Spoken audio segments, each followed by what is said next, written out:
Assalamu alaikum students. I hope you will be fine with great and good health. Class 7 subject science unit number 8 transmission of heat presented by Amna Mahmood. Today the topic of under discussion is that second method of heat transfer. Second method of heat transfer is convection. First is conduction. Conduction is takes place in the solid and convection takes place in liquid and gas. चले हम discuss करते हैं. We know that heat what is heat. Heat जो है वो amount of energy which transfer from hotter object to the colder object, यानी कि hotter part से जो है हीट ट्रांसफ़र होती है कोल्डर पार्ट तक. ठीक है, एनर्जी ट्रांसफ़र होती है, उसको हम कहते हैं ये जो है वो हीट है. इसके बारे में हमने ये जो है वो देखा था प्रीवियस लेक्चर्स में. अब जो हमने देखना है वो ये है कि कन्वेक्शन के थ्रू कैसे हीट ट्रांसफ़र होती है. तो convection occurs when heat is transferred from one part of a fluid to another by the movement of the fluid itself. आपने एक बात हमेशा बच्चों याद रखनी है स्टूडेंट्स कि फ्लूइड क्या होता है. कोई भी सब्सटेंस, कोई भी मटेरियल विच कैन फ्लो, जो फ्लो कर सके. तो लिक्विड भी फ्लो करता है, गैस भी फ्लो करता है. तो हमारे माइंड में ही होता है कि सिर्फ जो लिक्विड है ना उसको हम फ्लूइड कहते हैं, लेकिन गैस को हम फ्लूइड कंसिडर नहीं करते. लेकिन गैस भी फ्लूइड है बिकॉज वो भी फ्लो करता है. तो कोई भी substance, any substance which can flow, वो फ्लूइड होता है. तो कन्वेक्शन वो प्रोसेस होता है जिसमें हीट ट्रांसफ़र होती है फ्लूइड के एक पार्ट से दूसरे पार्ट तक by the movement of fluid itself. खुद ही वो मूवमेंट करता है. जैसे कि आप ये कह लें कि फ्लूइड में गैस भी आ रहता है, लिक्विड भी आ रहता है, कि लिक्विड का एक पार्ट मूव करता है दूसरे पार्ट तक, तो वो एनर्जी को वैसे ही, हीट को वैसे ही एक पार्ट से दूसरे पार्ट तक खुद ही ट्रांसफ़र कर रहा होता है थ्रू कन्वेक्शन. इसको हम कहते हैं ये कन्वेक्शन का प्रोसेस है. अगर हम इसमें जो है वो कुछ एग्जांपल देखें तो एग्जांपल है द हीटिंग और कूलिंग ऑफ अ रूम का हीट हो जाना या कूल हो जाना. ठीक है ना. देखें कि अगर एक जगह पे हीट है तो फिर वो पूरा रूम ही हीट अप हो जाएगा. एक जगह से हीट पूरे रूम में जो है वो चली जाएगी. अगर आप हीटर ऑन करते हैं, आप उसको एक जगह पे रखते हैं, फॉर एग्जांपल सर्दियों में, ठीक है, इन विंटर सीजन आप जो है वो आपके पास हीटर है, आप हीटर को ऑन करते हैं तो वो हीट वहाँ से पूरे रूम में ट्रांसफ़र होती है थ्रू कन्वेक्शन, क्योंकि हीटर में जो है वो हीट है. इस तरह कूलिंग में भी इस तरह ही होता है. और हीटिंग ऑफ वाटर का हीट हो जाना. ठीक है ना. तो ये क्या है, एग्जांपल है कन्वेक्शन की, जिसमें फ्लूइड खुद ब खुद ही ट्रांसफ़र करता है हीट को एक पार्ट से दूसरे पार्ट तक. ठीक है.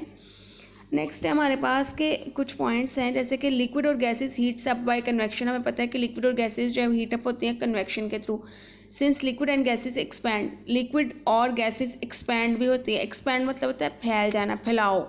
ठीक है ना. उसका जो वॉल्यूम है वो क्या हो जाना, इंक्रीज़ हो जाना है. जब कोई चीज़ हम उसको हीट करते हैं तो उसका वॉल्यूम कह लें आप इंक्रीज़ हो जाता है.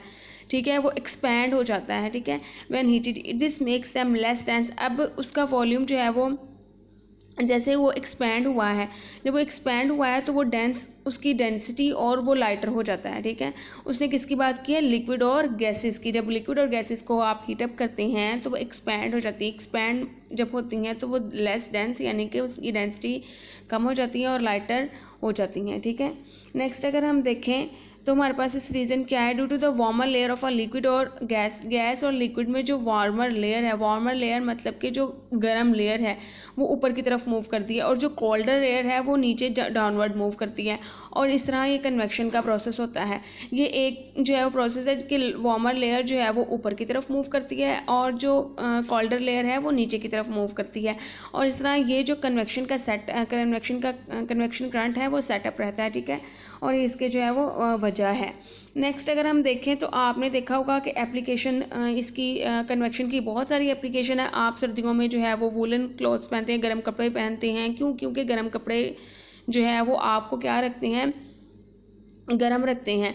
तो वो wear woollen clothes in winter to keep warm. अपने आप को गर्म रखने के लिए जो है वो हम इस तरह के क्लॉथ्स पहनते हैं, गर्म कपड़े पहनते हैं. बिकॉज वूल जो है वो ट्रैप करती है एयर को बिटवीन इट्स फाइबर्स. उसके जो कपड़ा है ना, उसके जो फाइबर्स होते हैं उसमें जो है वो हीट ट्रैप हो जाती है, धंस जाती है, घुस जाती है आप कह लें.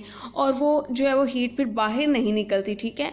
कन्वेक्शन के थ्रू वो कभी भी बाहर नहीं निकलती. जब वो हीट कपड़ों में ही रहेगी तो इट्स मीन वो जिसने वो पहने हैं कपड़े, जिस पर्सन ने वो उसको उसको भी क्या रखेगी, वार्म ही रखेगी, गर्म ही रखेगी।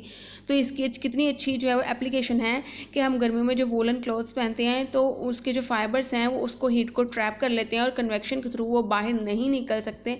तो इस तरह जो है वो हम गर्म रहते हैं। आप देखें क्विल्ट्स हैं, कंफर्टर्स जो हम यूज़ करते हैं, ठीक है, वो भी जो है वो ट्रैप करते हैं एयर को और हीट को, एंड डोंट हीट इसकेप। इस तरह हीट जो है बाहर नहीं निकलती, ठीक है। हम जो मोटी रज़ाइयाँ यूज़ करते हैं, कंफर्टर यूज़ करते हैं, कंबल यूज़ करते हैं अपने आप को जो है वो सर्दी से बचाने के लिए। तो वो क्या होता है, वो इसी प्रोसेस में वो इसी प्रोसेस में होता है, कन्वेक्शन के थ्रू ये प्रोसेस होता है, ठीक है। तो ये एक टॉपिक था कन्वेक्शन, जो कि लिक्विड और सॉलिड में होता है। इसकी डेली लाइफ में बहुत सारे यूजेस हैं। आपको आई होप बच्चे समझ आई होगी। आप इसको अपनी बुक से रिलेट करें, बुक से देखें, और अगर समझ नहीं आती किसी तरह से आप मुझसे जो है वो दोबारा पूछ सकते हैं। ओके स्टूडेंट्स, अल्लाह हाफिज़।